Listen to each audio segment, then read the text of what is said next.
afternoon, and welcome to Real Women Run's third session of our 2021 Winter Webinar Series. Today we have a panel discussion on running for office as a young woman. My name is Yandere Chatwin. I am the chair of the 2021 Real Women Run Organizing Committee, and on behalf of the committee and YWCA Utah, thank you so much for joining us. I encourage you to introduce yourself in the chat if you're watching with us live, and let us know what part of the state you're tuning in from. If you have any questions, feel free to drop those in the chat as well, and we can get those to our panelists a little bit later on. For those who are new to the Real Women Run programming, Real Women Run is a collaborative, nonpartisan initiative of the YWCA Utah that is led by a very dynamic organizing committee. These committed volunteers take on the challenges that are presented by the pandemic, and we've used them this year as an opportunity to reimagine our programming, which is why you're catching us online instead of in person. We have a spring webinar series planned in the next couple of months, so be watching out for an exciting announcement with additional information about that. I want to give a special thank you to this year's Real Women Run sponsors, Rocky Mountain Power and the Salt Lake Board of Realtors. Now I'll tell you a little bit about the session today. So this was planned in conjunction with the University of Utah's Office of Equity, Diversity and Inclusion as part of their annual Women's Week, and we feel really honored to be part of that programming. Please visit their website, diversity.utah.edu, to join even more great events this week. I'm now going to turn the time over to Morgan Lancati, who has led the efforts to plan today's session, and she's going to introduce our panel. Thank you, Morgan. Thank you, Yandere. It's so fun to be able to plan this, and we're so thankful for Christy Glass, who really is our leader on this committee as we've tried to create these events for the spring. We're really excited today to have this panel of really inspiring young women who are serving their communities. So we just want to jump right into it. Before we do that, make sure to, if you have any questions, please put them in the chat of YouTube, and our wonderful moderator will work those into the conversation as best she can. And just because there might have been a little confusion, we are going until 1 o'clock today. So on our panel today, we have from Mill Creek City, we have Council Member Sylvia Catton. From Provo, we have Council Member Shannon Ellsworth. And from Cedar City, we have Mayor Miley Wilson Edwards. On moderating our panel, we have Kirsten Rapley, the Director of the First Lady Initiatives for the state of Utah. So Kirsten, I'll turn it to you. Thank you. I am so excited to be here, and I just want to give a quick shout to our panel members today, as well as the Real Women Run and YWCA Utah for hosting these conversations. I think these issues are so important, and hopefully everybody who's here gets something really great out of this today. I want to start out today by doing some rapid fire questions with our panelists to get to know them a little bit better, and so that you can understand we're not all just like what our position says. So these panelists, while we've had some conversations about what we want to talk about today, this is going to be just right off the cuff for those who are joining us. So let's start today with Mayor Wilson Edwards from Cedar City. I'm gonna hit you with a few of these. So your goal is to just kind of answer them first thing that comes to your mind when I ask you these questions. So tell me about one thing that you're super grateful for. So probably right now, with yesterday being International Women's Day, it would be my little 15-month-old little baby girl. So being a mom and in this role has given me a whole new perspective. And so I can't pass a chance up to talk about the little one. And she is so sweet and spunky, and if you're watching and haven't had a chance to peep her on Mayor Edwards' social media, you definitely should. She's always getting into stuff, and so cute. Okay, I love it. Tell me, why is Southern Utah better than the Wasatch Front? Yeah, let's just list the fact we have clean air, we have all the recreational opportunities, housing affordability is better down here, living costs are better down here. You would think I haven't given this speech a few times. You've got the pitch down. Yes, we have our beautiful university, our mountains, mild 4 seasons, kind of have a little bit of everything for everyone. I'm a huge fan. I always tell my husband if we weren't living here on the Wasatch Front for our jobs, we'd be right down there as your constituents. Tell me about one of the things on your nightstand right now. On my nightstand is a gift card to go to dinner with my husband and free babysitting. And of course, it's still sitting there because we have yet to find the time to use it. But that is my goal. And that was a gift from one of my brothers. And it sits there every day for me realizing I need to get out more. All of us, I think, right now. But hopefully the time will come soon when we feel like we can do that. Tell me, what is the last movie you watched or TV show you binged? Bridgerton was the last TV show I binged. The last movie was Dark Water. It's a legal movie. My other side of life, I'm a attorney, and so I kind of get sucked into those legal. They're never actually exactly how it is in real life, but why not? Bridgerton. I've heard great things about it. I just haven't had a chance to jump in yet. There's some scandalous parts to it. I'll throw that out there. So there are definitely some scandalous parts, but it's good. Who doesn't like a little scandal sometimes, right? Okay, the last question for you is, and this is, it's Women's History Month. We are all thinking about the amazing women in our lives. Tell me about a woman from history or your life right now who was really inspiring to you. So probably my grandmother. She started teaching at the university, worked her way up. Her portrait is in the Great Hall. She was faculty and even to the point of being dean of students over the PE dance program back in a time when women weren't working. And so she really is one that laid the groundwork that you can do anything you set your mind to, and education and the value of work is important, and it's carried on through my entire family and definitely in my life. I love that. I love the idea that the women we come from really can help us set our principles and decide and determine parts of who we are, and just be so inspiring to us like that. I love that. Thanks for enduring the gauntlet. All right, let's go to you, Council Member Shannon Ellsworth. Tell me, what is the best dessert spot in Provo? Oh no, I can't pick just one. Obviously we have about a dozen soda shops, so that's a great place to start. Rockwell ice cream is amazing, and then there's a pastry shop on Center Street called Fillings and Emulsions. I think it's the second shop, and there's one in or around Salt Lake. Yeah, so lots of amazing places. So good. It's like Sugar City. It is, yeah. Love it. Okay, tell me, what are you reading or listening to right now, and is it any good? I am re-listening to Jim Dale's narration of Harry Potter, and that's kind of something I've listened to like at different stressful times in my life. That's my version of escapism. But I just picked up Bill Gates's book on climate change. Love it. I know that's something you're passionate about, and we'll probably get into that in a bit. Tell me about something over the last few years that's been hard for you, but worth it. Hard for me, but worth it. The last few years, in 2019, I graduated with a Master's of Business Administration from BYU. And that was hard for me, but worth it. Congratulations. I love it. I love it. So cool to pair that with your undergrad education, which I'm sure we'll get into as well. Okay, tell me, what was one of your COVID quarantine time takeaways? Just outdoor time, right? I mean, that's something that I often turn to, but it was just so wonderful to spend time outside on Provo City trails, to be running, to be hiking, I did some longer solo hikes. That was one of my escapes during COVID last summer. Love that. Now we're finally getting back into this warmer weather. But if you ask Governor Cox, who I was just talking to, this is called Fool's Spring, so we'll get some more snow, but soon, right around the corner. Okay, now finally tell me about a woman from history or life who inspires you.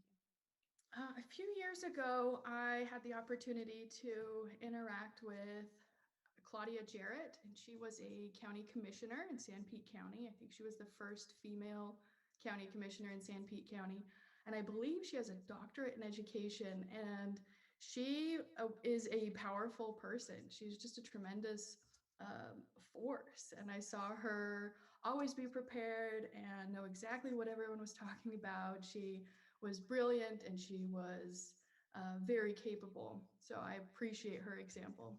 I love that. I think you never know in this space when you're being an example to somebody just by working hard and doing what you're doing, right? Doing what you're passionate about. So I love that. I hope Totally. she gets to see that answer because that's really, really cool. Love it. Okay, Council Member Sylvia Catton, it's your turn. Let's talk about what is your favorite social media network and why? Um, okay. Well, I think it's a tie between Twitter and Instagram.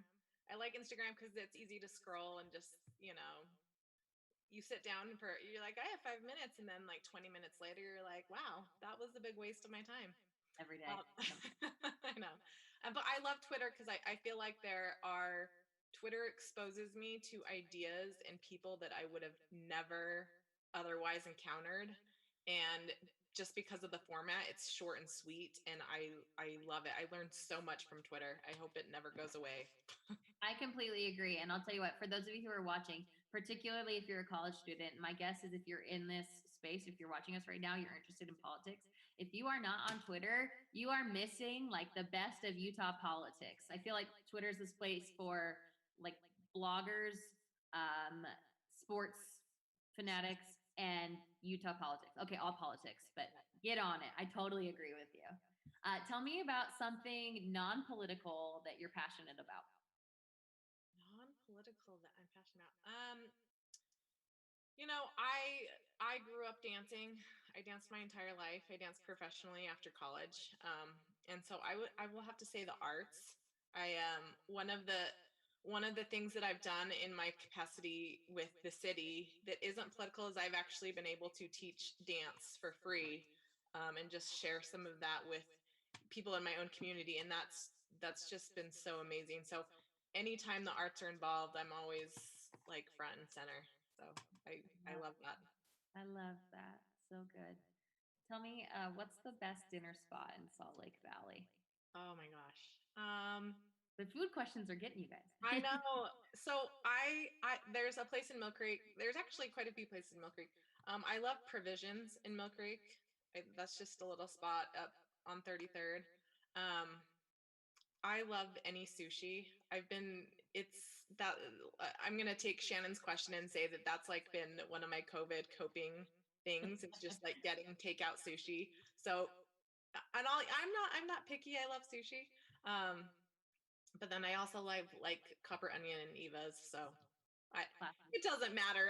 I'll eat anything truly. I like it. I love it. Okay, your Twitter bio says that you like to sew. Tell me, what was the last thing you sewed? Oh my gosh. Okay. Yes, I love to sew. I it's getting out of hand. I hoard fabric and I have all these things that I'm gonna make. The last thing that I made was well actually so I've been making hoodies for my nieces and nephews and my daughters. So I made two hoodies like this weekend. So kids hoodies, yeah. I love that. Maybe I'll get on your list. I love it. Okay, lastly, tell me about a woman from history or your life who inspires you. You know what? I was thinking about this question and I w- there are so first of all there are so many women that I could talk about. But someone who recently has kind of infiltrated my brain and has really made me think about the way we see women is actually Deidre Henderson, so our lieutenant governor. So a few weeks ago, she came out and was talking about how she didn't have a college degree and she wanted to go back to school and finish that. And she talked about a deep shame that she had for not finishing and not being at a certain level with her peers. And I thought that was so brave. I think a lot of people are ashamed about different things that some people are like, oh, that's not a big deal. You're smart. You're accomplished. Why is that a big deal? But we internalize things differently. And I thought that was very, very brave of her to come out and talk about it. And also just as an example of saying, we get wrapped up in life and we do all these things, and wherever we are is where we are, and that's great. And we can move forward. And I love that story. I've been thinking about it for weeks ever since she kind of started talking about it. And she's lieutenant governor. So there you go. She is. I love that. Well, anyone who knows me even a little bit knows how very, very much I agree with you. Lieutenant Governor Henderson is not only one of my favorite female politicians, but just favorite people all around. She's so inspiring, and I'm so excited to see. I mean, quite a splash, by the way, she made yesterday with all of the International Women's Day stuff that the administration put out. Just really, really cool. Right. They're going to do some amazing things over the next 4 years. Yep, exactly. I love it. Well, thanks for enduring the gauntlet. Now let's start talking a little bit more about what we're here today to discuss. I love this topic. I love that we're going to get the opportunity to hear from the three of you about your experiences and successes and failures, both in sort of on the campaigning side of things and as public servants. I would like to start out the conversation, and maybe I'll say this. I kind of want to hit this in three parts. I want to get a little bit of your insight related to how you got there mentally and emotionally. I've been very politician adjacent, I suppose you can say, for my whole career, but have never myself been in the space where I had to decide to go for it. So I want to hear a little bit about that from each of you, and then about the actual running for office. What was that like? What was your action plan? What was important, and what sort of practical advice would you give to people who are looking at jumping in the future? And then lastly, we want to hear about your public service. What are your experiences like? What has been rewarding? Where have you failed and learned? And what are those accomplishments that you're most proud of so far? So let's start out with that first conversation about how you got there mentally and emotionally. I would love to hear from you, Mayor Edwards, Mayor Wilson Edwards, about sort of where did you catch the bug? Where did you decide, at what point in your life did you decide I want to get into public service? And what was your first foray in this space? So growing up here in our community, being involved is just in the DNA in Cedar City. From summer games to the university to the Utah Shakespeare Festival, you're involved, and my family was active and engaged and involved with all of these different organizations. So serving in our community was something that I started from as little as, I was born into that. When I was in doing my undergrad at SUU, I got involved in student government. Kind of happen chance. My major had nothing to do with it. They needed a senator for the college. It was computing, integrated engineering, and technology. And they needed, it wasn't a very social college. And mathematicians and engineers aren't always the most social individuals. And I was a lot more social. I didn't really fit in with the normal group there. So I got into student government and fell in love with the ability you have to help people. Then I ended up switching my major to political science, got my master's, got my law degree, ran for student body president in law school, and lost. Graduated law school, came back, and after being in town for less than a month, I filed to run for mayor. It was the same system. There were no new ideas. And so I figured, what better time to come back to get back engaged with the community when I had been gone for a couple years and get new ideas and a new perspective out there. I love that so much. I think for many of us, we sort of had public service in our bones or as a way of life. I'm curious for you, and particularly sort of from that Cedar City, Southern Utah space. If I'm watching this right now and I'm like, I really haven't grown up in that, but I am interested, what kind of advice would you give to somebody who is interested in getting into that space down there? Down here, there are, through the university, there's internship opportunities. I have a list of committees and boards that I'm always trying to fill. It seems like the same few names always resonate when you're trying to fill committees and boards, but an outside, new, fresh perspective of somebody that wants to be involved, wants to learn. I would love that person to get involved on one of the committees. They're not huge time commitments, but it lets you dabble your toes in the water and kind of see what it is. And there's so many that fit different interests. So it's a really easy, kind of fun way to start to get to know people and also to get involved. I love that. I would talk about boards and commissions, committees, that kind of service for all day if we had it, but I know we have other things to discuss. So you're saying though, Mayor, that if somebody was in their 20s, 30s, sort of a younger person that doesn't have a lot of experience in politics and doesn't, that those parts are not on their resume yet, you would take them on those kinds of boards and commissions. If they sent me an email to mayorwilson@cedarcity.org, I do those committee assignments every June. I would love it. And then I will follow back up and kind of see what their interests are, what their passions are, to find one of the boards that align with interests so that you're serving in a place where you can contribute and it's a win-win. You get something out of it, the organization gets something out of it, but always that is a phenomenal place to start. And we all start somewhere. And so that's the best way to kind of see if this is a path that you want to be in. I love that insight so much. And I want to add, if you're not in the Cedar City area, I mean, if you are, you just got a personal invitation from the mayor. So that's awesome. If you're not, the state itself has over 400, I think it's like 430 something boards and commissions that constantly need people jumping in. And I think that's a perfect jumping in point, even if you're maybe interested in running for office, but you're just maybe not quite there yet. I want to jump over to Councilmember Ellsworth to hear a little bit about your entry into this space and the same thing. I want to know, if I'm interested, if I'm in Provo or if I'm elsewhere, what advice do you have for me if I want to jump in, but I'm a little nervous or don't know where to go? Yeah. I did not have any political or policy or campaign experience whatsoever. And then when I was about 25, I went to work for the state of Utah. That's where I had this kind of front row seat to politics and policy and how the sausage is made at the state level. And that was a tremendous experience for me. Even though I only worked at the state for about a year, I got to meet so many wonderful people and have so many learning experiences there that I could not have had anywhere else, honestly, because that was not my degree. That was not something I did in my undergraduate program. And so that was kind of the beginning of me understanding policy, and my professional work from there on was in policy.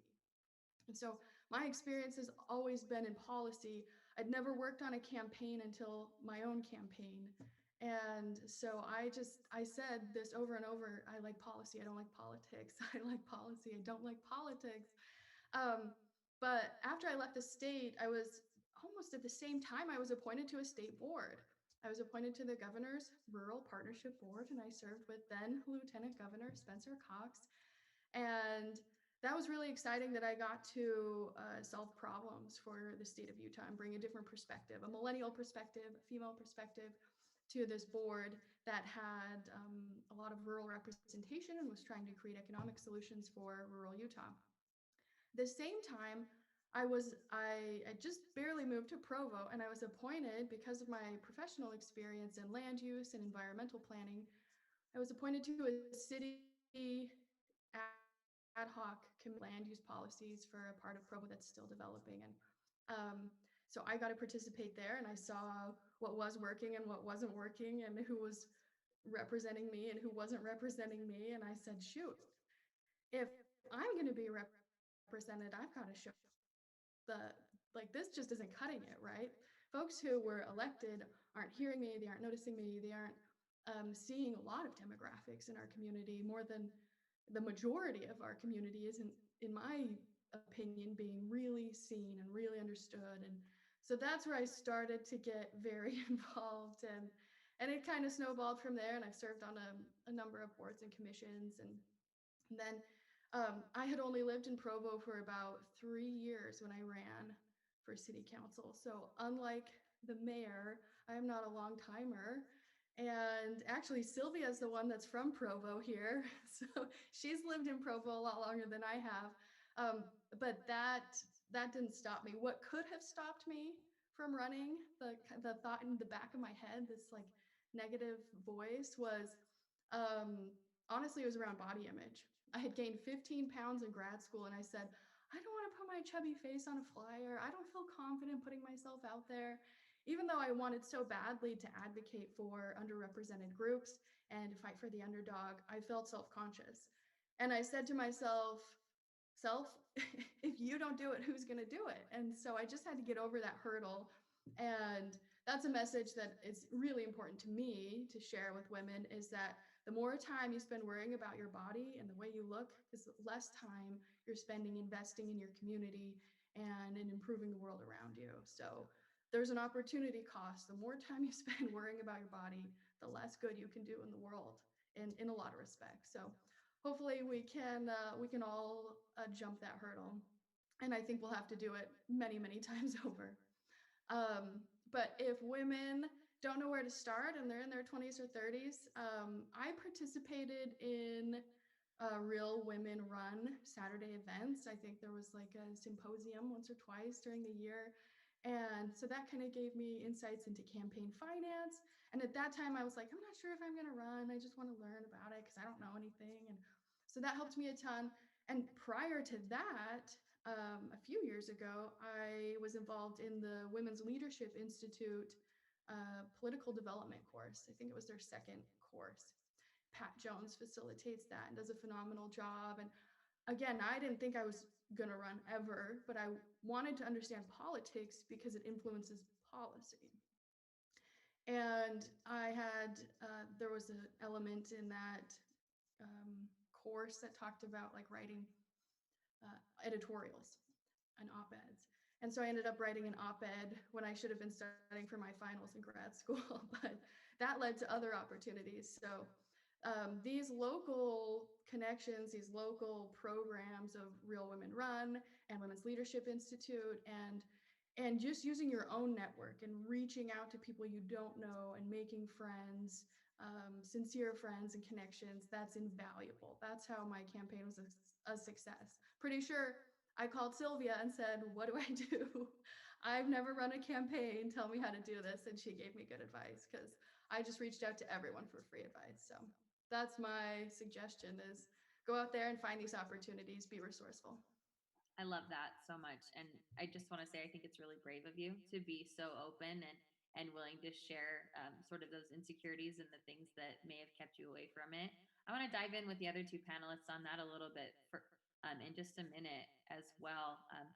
We're getting some questions from the chat, and I think they're really good ones. How did you get appointed to the boards? Do you have to have connections?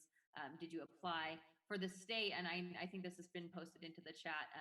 Sylvia shared boards.governor.utah.gov is their brand new website where you can look at what's open. What's amazing about boards and commissions is that almost all of them have a position that's sort of at least one position, and some of them have most positions that are sort of just public at large. And so you really don't have to have any qualifications to start. And I would also just point out there are so many awesome women's organizations in the state that are focused on those kinds of things. I have gotten to serve on the Women's Leadership Initiative board that Shannon just shared, and it, look, just keep your eye out. And if you're really interested in this, like, we'll come find you, because those of us who are in this now, we are constantly looking to pull quality individuals into this space. Want to look at the questions one more time to make sure.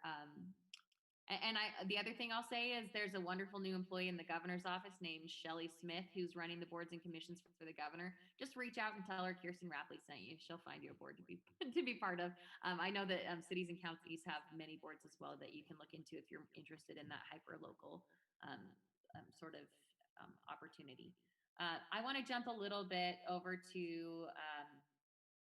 you, Council Member Catton, to talk about the fact that everyone on this panel right now is sort of considered younger in this space. And I think we've all probably dealt with our fair share of ageism in politics. And I'd love to hear your insights related to that. Why did it matter to you to run for office as a younger person? So, first off, I have to say that I kind of have a unique situation in that when I decided to run, Mill Creek was becoming a city. So I was, it was me along with literally over 40 candidates for all the positions. And so you can imagine what 40 strong personalities is like, getting in a room and trying to figure out how we're going to start a city, but none of us have been elected yet. So that's fun. But I happened to be in a good spot. I served on my community council, which is like a neighborhood council. I did that for 6 years. When I joined that, I was the youngest by at least 20 years. I was in my early 20s when I joined, and that kind of gave me a taste into what the local issues were. And I did it mainly because I wanted to understand what was going on and how the county worked, because we weren't a city. But that was kind of my first push, and then we became a city, and I was like, yeah, I should run. I think that would be great. And I actually ended up running against the chair of our community council, who has grown up in Mill Creek her entire life, um, knows so much, has so much institutional knowledge, knows so many people. So it was a little bit intimidating because I think people just knew her name and knew her. But speaking to the whole young part, I filed to run, and I was really scared, and I had this date in my mind that I was like, okay, I have like 2 months to decide to drop out of the race. And my name won't be on the ballot. And it was very prominent. I was like, okay, I'll get together. If I don't have it together, I'm going to drop out. I'm not going to do it. But then it was really scary. And every other day it was like, I'm going to do it. I'm not going to do it. I'm going to do it. But I ended up just doing it, partly because um, I felt like I could, which is really strange because on some levels I thought I didn't have enough experience and I didn't know what I was doing. And I had served an internship through the Hinckley Institute of Politics at the U. I had lived in DC. I had interned for a lobbyist, and it was a great experience, and I really, really loved it. But I realized that national politics was really hard. It was really cutthroat. I didn't love it in terms of like working in national politics, and I realized that local politics is where there's a lot more empowerment and a lot more the ability to do more. And so, and then that kind of like rolled into when I moved to Mill Creek, I got into community council and everything. But it was important to me to just kind of do it because I felt like I was in a really good, unique position um, to win. Honestly, there were a lot of candidates, but I was confident in what I knew, and I think that's really, really important. I don't think it's about the experience that you have or the jobs that you have. If you are competent and understand certain issues and what the landscape of whatever it is you're in, if you can understand that, you're ahead of a lot of people. You're in a great position to serve and run for office. So I always say, don't worry about being right out of college. Don't worry about working in politics for years before running, because honestly, I think some of the people who are younger and spry and have just like a great outlook, I think some of them would be incredible in, you know, as public servants. I wish I could shout that answer from the rooftops. Like, type it up, throw it all over the town. I want to unpack a little bit of what you said related to that vulnerability piece. I've seen so much throughout my career and felt a little often that imposter syndrome that comes with you name it, being a woman in a space, being young in a space, being inexperienced, whatever it might be, where we just don't feel like we have enough to contribute yet. Talk to me a little bit more about how you overcame that. Like, I want to ask the other two panelists as well. What almost stopped you from running in your tracks, and how did you push past those feelings, those things that people were telling you, those decisions you had to make, and just decide to go for it? I'll just start. I'll continue my thought. I really did go back and forth, and it was hard to just stick with it and be like, you know what, even if I lose, no one likes to lose, and even if I lose, I'm just going to do it. I'm going to give it my best. But what really changed for me was in different discussions with people knocking on doors. I was able to answer their questions.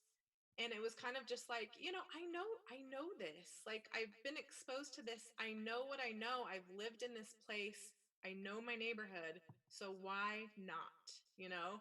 And again, like I said, it shouldn't matter about experience or, I mean, those are helpful. Don't get me wrong. That's very helpful. But if you have a desire, then I think that speaks louder than a lot of other things too.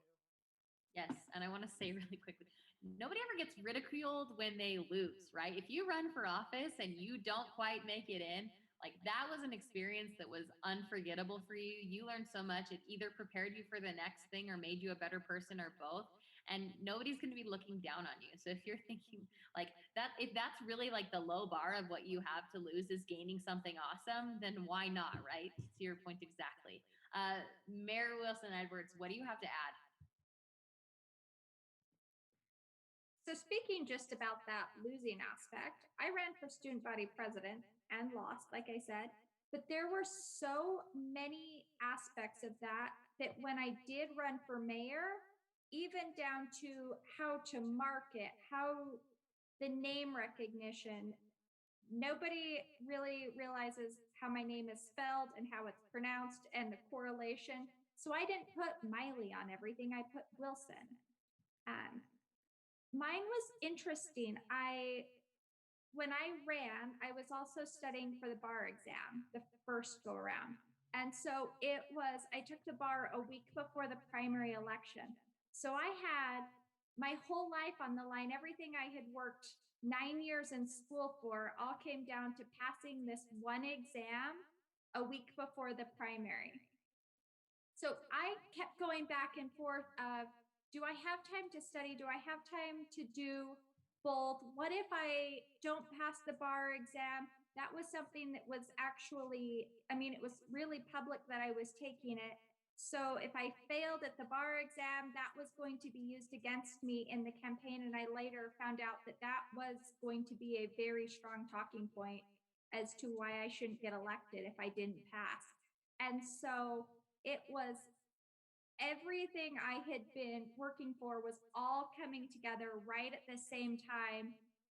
And if I if I didn't become mayor and I didn't pass the bar, then I didn't have a job prospect at that point either. The second time I ran, so I was single right out of school the first time. The second time I was engaged and planning a wedding.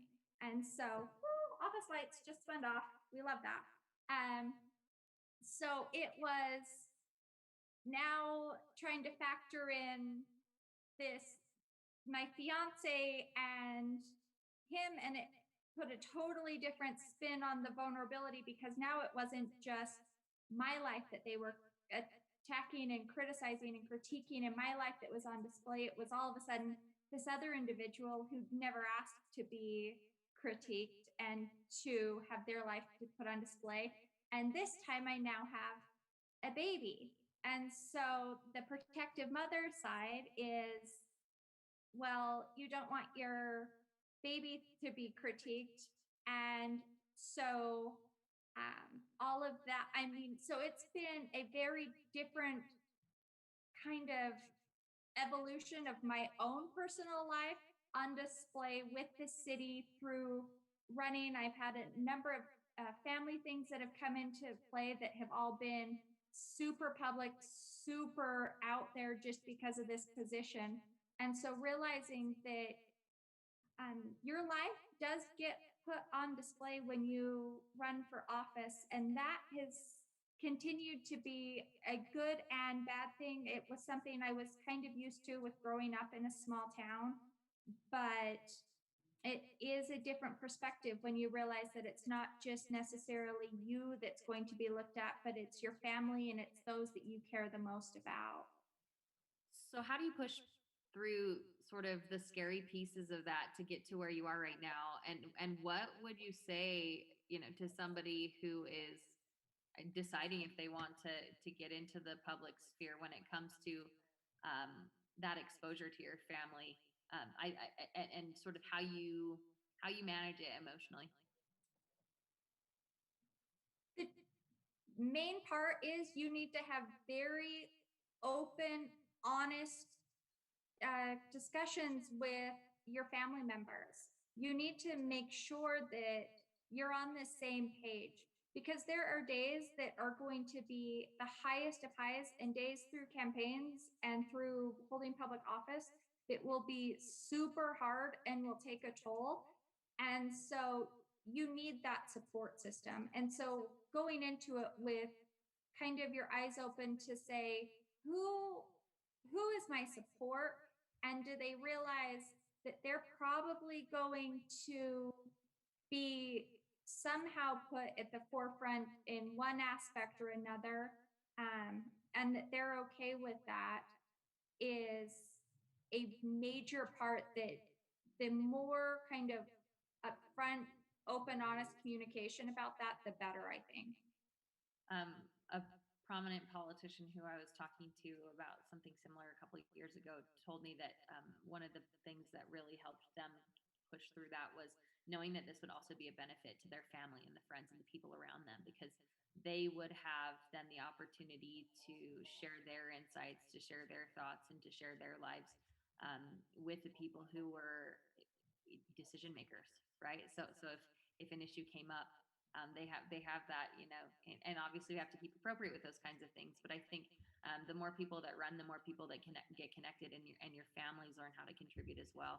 The particular family member that me and that person were talking about was somebody who's also considering jumping in, and they did so by volunteering for an issue-based campaign, right? So I just think that there's something really cool about how it sort of, one person's desire for public service can really bleed into other people's lives and benefit the lives of the people around them. I want to jump over now a little bit to talk a bit about sort of the practical side of running for office for just a few minutes. Would love if each of you would touch on really quickly how you decided to build out your team, and what were the biggest hurdles, and how did you overcome them? I know that's a lot to fit into a little bit of time, but again, how did you build out that team? And when you ran into these hurdles, how did you overcome those things? Let's start with Council Member Ellsworth. Okay. A campaign team. So I've heard other people's campaign stories, and they were a lot more organized than I was. And they had like a really serious structure of like, so-and-so is going to like drop all the pamphlets, and so-and-so is going to do all the calls, and so-and-so is going to do this, and so-and-so is going to do that. And I'm like, I didn't have that, I had, I guess, a somewhat unconventional campaign, but I started by just getting free advice. I never had a campaign manager, and I just started by getting free advice. I talked to what used to be a total stranger on Twitter and said, can you give me some advice on how to run a campaign? How do you do it? And this person gave me the best advice, which was knock doors, knock doors, knock doors, knock doors. And lucky me, I have experience knocking doors and people treating me good, bad, and ugly. And so I just took free advice wherever I could. Another huge asset to my campaign was I had an intern. A BYU student went to their professor and said, how do I get involved? The BYU professor is a good friend of mine and said, oh, you can go volunteer on Shannon's campaign. You'll learn something there. And we both learned a lot. And this was someone who was unpaid, just a volunteer, didn't know me, and was out knocking doors in 90-degree heat, right? Like, I was just out there to learn. And so that was a huge asset to my campaign. And then another asset to my campaign was the fact that I had no shame in asking for money.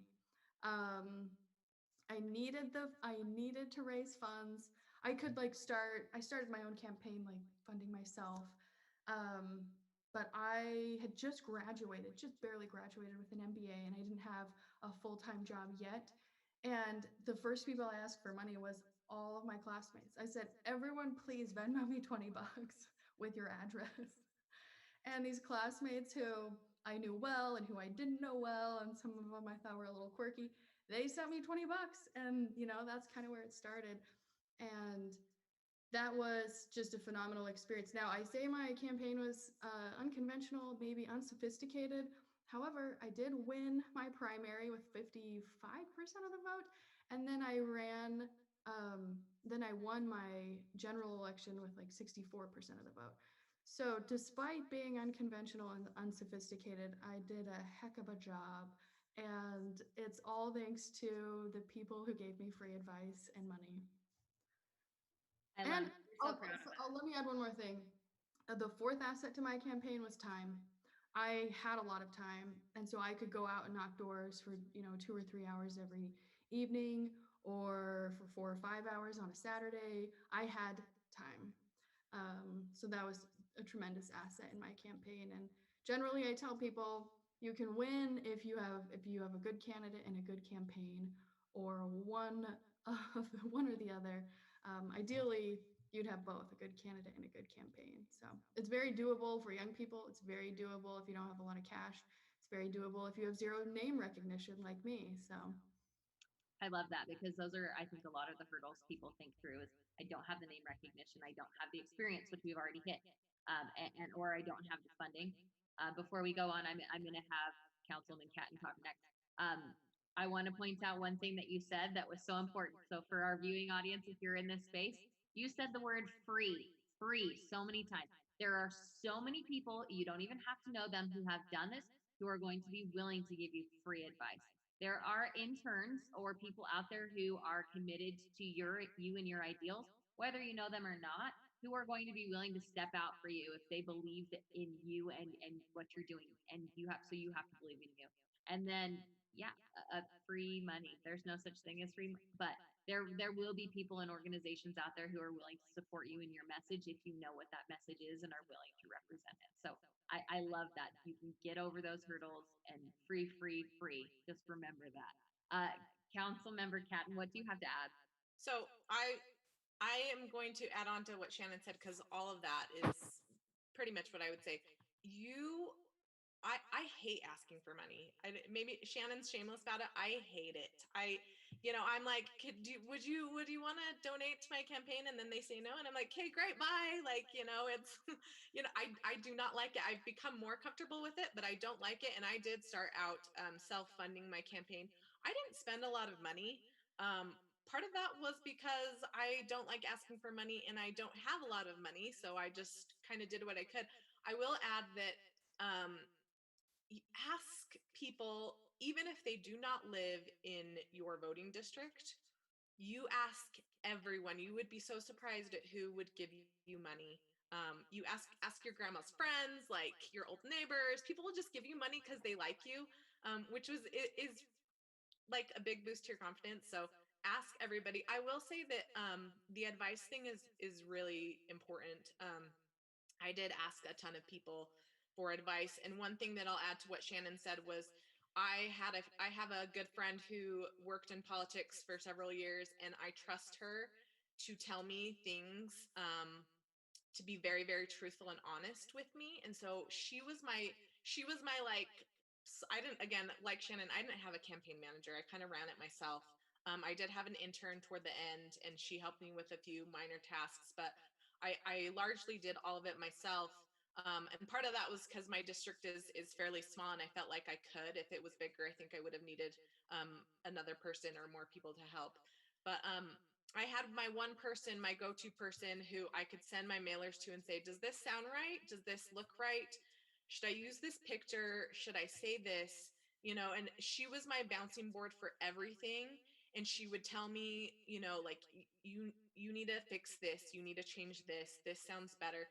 But she was my right hand person in being very, very honest, and she understood campaigns and politics really well. And so I would say find someone who's willing to kind of give you very honest feedback, because that's very, very useful, and they'll have your back.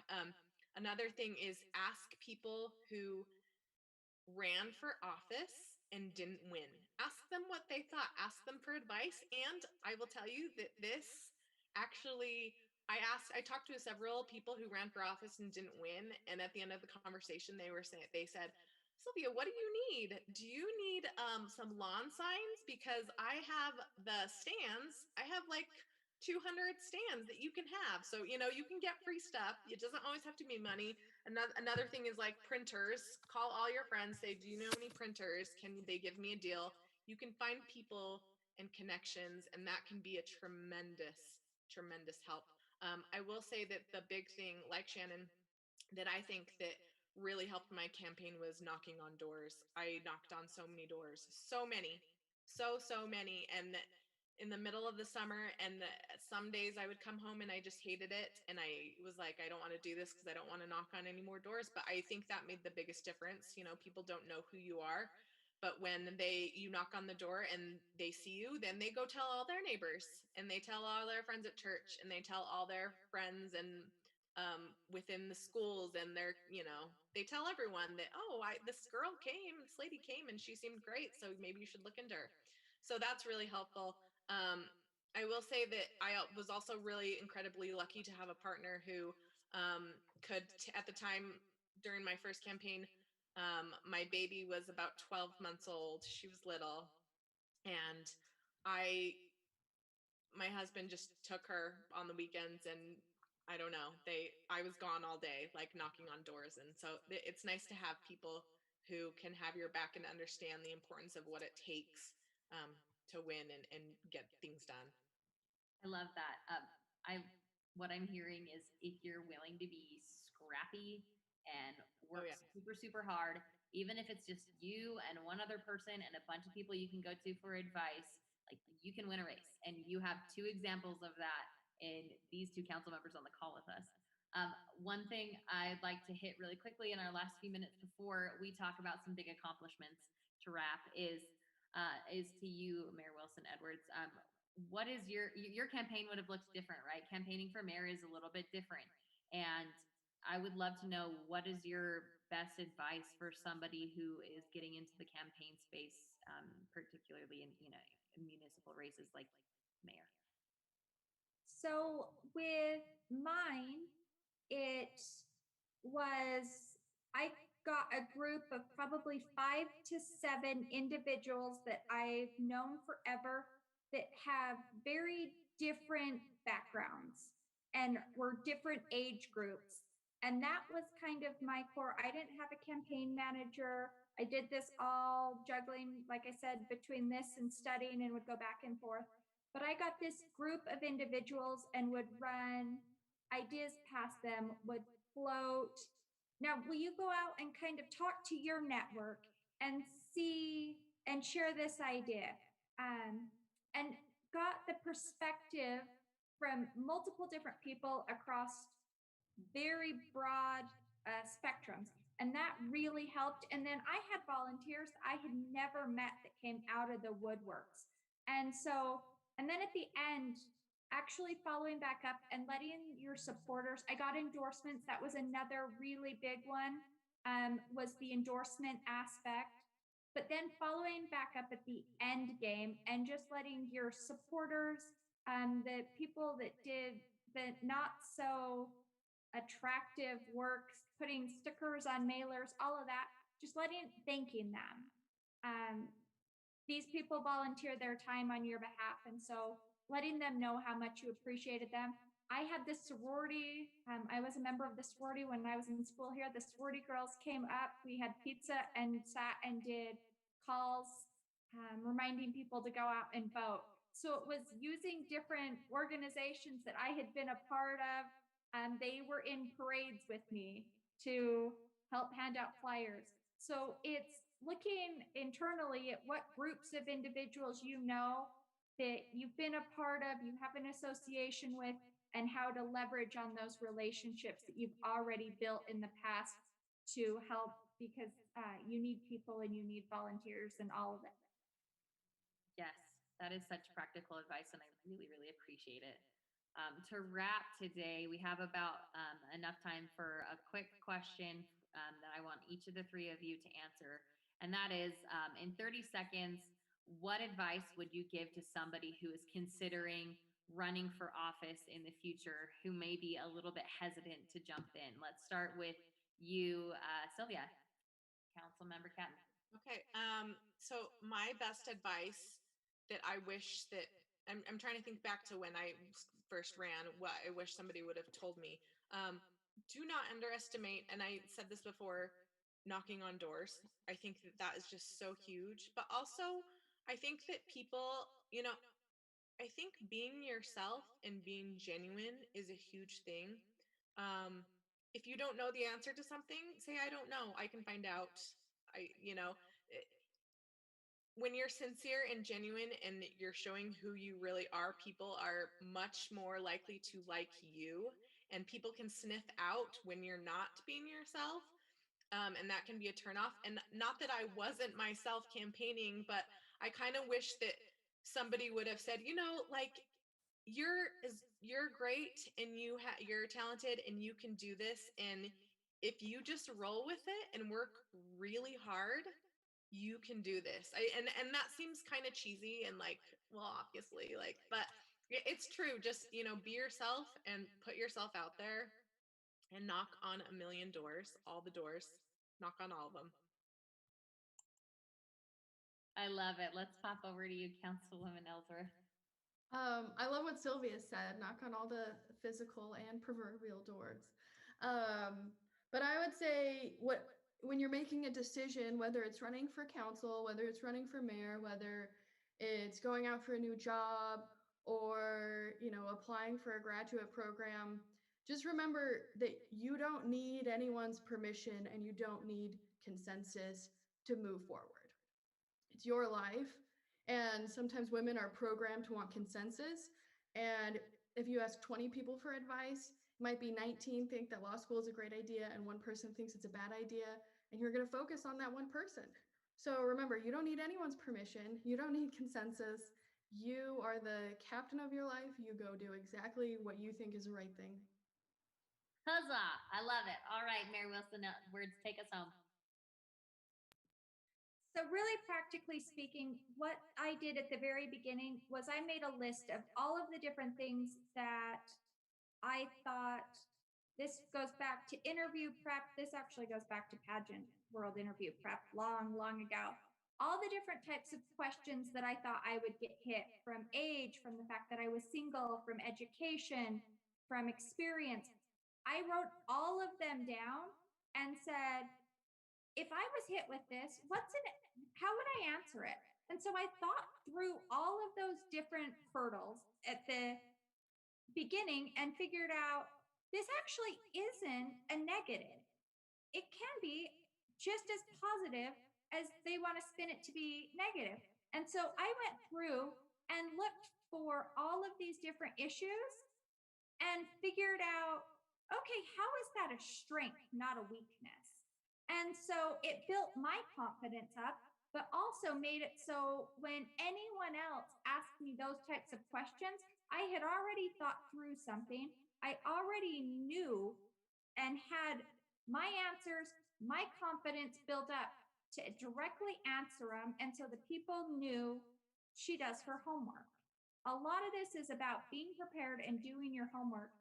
And some of it is reflecting internally and really kind of self-examining. I can do this, and it's just, how do I take these different issues, different items that others might spin, and make them a strength instead of a weakness? I absolutely love those pieces of advice, ladies. I want to say thank you again to these panelists and to the YWCA and Real Women Run for hosting us. I just can't thank enough you for being willing to step out. I know that we need strong women in this space, and that women can and need to be in these spaces in order for our society to be made more perfect. I want to say happy Women's History Month to all of you. I hope you party hard for the rest of the month, as well as you who are watching, and turn it back over to the wonderful Morgan Lancati to sign us off. Thank you, Kirsten, and to this wonderful panel. This was such a rich and really informative discussion, and can't think of a better way to, as Kirsten was saying, celebrate Women's History Month and have this type of event at the University of Utah for Women's Week than inspiring that next generation of women to just get out there and get after it. So, and thanks to everyone who's been watching and your great questions that I know Kirsten just naturally brought into the conversation. And just please stay tuned. Real Women Run will be announcing the dates of the rest of our spring events as soon as possible. Thank you, everyone.